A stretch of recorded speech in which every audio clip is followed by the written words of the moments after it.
Greetings and welcome to another episode of Nyammings with me, Crystal.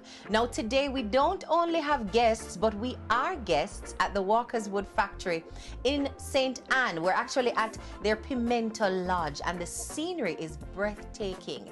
And to help me explore the property and Walkerswood in general is a daughter of the soil. Her name is Julia. Hi Julia. Hi Crystal, how are you? I'm great. Welcome to the Nyammings family, the Nyammings set and the Nyammings food. That I'm sure you're going to enjoy more than anything else. I'm very happy, very ready for it. Now, I hear you were raised in the Walkerswood community. Tell me what that was like. Well, my family is originally from Walkerswood, huge family. My grandfather is here, everything. It's been an amazing experience. I love Walkerswood. I love being in my grandfather's yard. Growing up here, well, around it all has just been, amazing. Like you said, breathtakingly beautiful. The mornings, everything, it's great. All right, so we're happy to be here, and I'm always very excited to do any kind of country trek because Jamaica look good, and I take pride in showing it off. And we're going to be heading into the kitchen with our guest chef for today. His name is Christian Sweeney, and he has a real passion for food.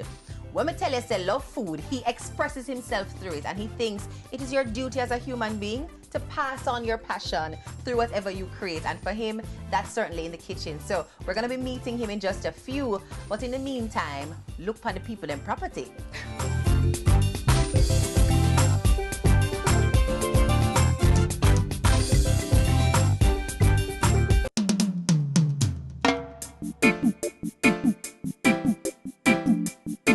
All right, so we have our guests for today. I tell you, it's a very full show. We are being hosted on this beautiful estate, and I call it an estate because it just looks big and green and lush, right? But I'm here with the marketing director for Walkerswood, Sean Garbott, and I have our executive chef, Christian Sweeney. So first, we're going to talk about the meal, right? Because I want to know what I'm going to eat and how it's going to make, and of course, weave in the elements of Walkerswood that are going to help that flavor stand out. All right, so what we like to do is that we like to bring a fusion of old Jamaica and new flavors. A fusion is what we would call it, yeah? Where we have these very, very traditional flavors, jerk, thyme, scallion, garlic, stuff that we use every day in Jamaica, scotch bonnet pepper, big flavors, and fuse it with some modern techniques. So today we have a twist on a caprese salad. We have some jerk garden vegetables, and we have some fresh mozzarella, some nice aioli to go with it, some nice balsamic vinegar. Really lovely starter, served with a Pinot Grigio, which I'm sure you girls would appreciate. Starter, you hear that, Crystal? Yes, no, my love. Like if it starts out with a salad, I'm just like, yes, Lord. It's not a deep fried anything. Yes. We were definitely thinking of you. All right, next up, I know you're a fish person, so I have some fresh grouper. We're going to do a nice, Sean has showed me something that he's developing in the lab. So. Yeah, we have a new product that we're working on, and I've asked Christian to play with it and see what he thinks about it, if it needs any tweaking or if it's good to go. Nice, so experimenting today on so the you're show. going to get the taste. You're probably the first person to taste. So this is an exclusive. Definitely. We're exclusive. All right, so what you doing with the fish now? All right, so we're going to pan-sear that, and we're going to serve it with a cinnamon grilled pumpkin, some coconut curry, and some fresh green beans.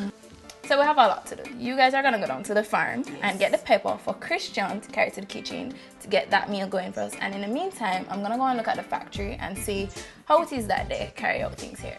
Fantastic. So road time.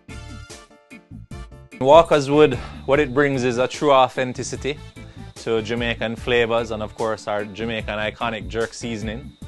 We were literally the first factory in Jamaica to put it in a bottle and export it overseas. And today we still carry on the traditions of how we made it from day one to today, 30 years later. Tell me a little bit about what goes on the property. Well, we're on our way down now to the valley where the actual farms are. And this is controlled by the Walkerswood cooperative farming group, which is all local farmers from the community. Okay. They grow together. They grow 30% of our pepper needs for the factory, but they also have greenhouses where they grow cucumbers, sweet peppers, tomatoes, which are beautiful. You don't even see that kind of quality in Kingston. And they sell that to the hotel trade. There's a lot going on. So there's greenhouse farming. There's a relationship between the company and the community. So they get the produce to you, you buy it, pay them, they replenish, and the cycle continues. Definitely. So now here we have some of our West Indian red peppers or red Scotch bonnets. So, okay, the official name is Scotch bonnet a name? Scotch bonnet is a name, but Scotch bonnet is really the yellow pepper. Oh. This is a hybrid pepper that came in. It is a West Indian red is a proper reference for it, or we call it a red Scotch bonnet. And what's the period, the reaping cycle like for peppers? How Peppers long does it take? is about a 4-month cycle. What they do is they go from seedlings, which they put out into trays, keep them protected from the birds and from weather elements. And then once they get to about a foot, they plant them out into the open field. And then from that point, you're looking at about 3 to 4 months for it to start fruiting. Now, do birds really take on this sort of challenge to eat the pepper? Well, you have some birds like the parrots, our local yellow-billed parrots. Okay. They do, not crazy for it, but they will eat it. This is part of Walkerswood's secret to success right here, is that we have the community farmers involved, growing for us, listening to our needs, and taking care and pride in terms of how we grow and the products that we offer, so that we make sure that when we send these peppers and crush them and make pepper sauce or jerk seasoning, that we're sending out the finest ingredients in the world. So Chrissy, we're in the factory, on the factory floor, here with Lily. She's been at the factory for 25 years. Yes, 25 years. And she's gonna tell us what it's like working here. It's fun, it's exciting, it gives you a sense of pride when you do the products and you hear people go crazy about it and know you have a part of it. And it's like family. So tell me what's happening here. Okay, we are filling the jerk marinade, they fill, then they wipe whatever excess and cap, and then we invert and we put on this conveyor to go into the cooling tunnel. So let me ask you something. How long does it take you to bottle everything that was in the pots that we saw before? Like about 2 hours.